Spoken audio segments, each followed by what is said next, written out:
Hello guys, আজকে আমি আপনাদের সামনে নিয়ে এসেছি একটি অত্যন্ত সুস্বাদু ফল লিচু। কিন্তু না, এই গাছে কিন্তু লিচু নেই।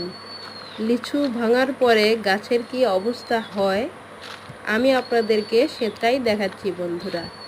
দেখুন দেখুন, মনে হচ্ছে গাছের অর্ধেক ডালপালাগুলোই নেই। গাছপালা আমাদের কত সুস্বাদু ফল দিয়ে থাকে, তারপরেও আমরা এর ডাল ভাঙি, সেই সব ডাল জ্বালানি হিসাবে ব্যবহার করি।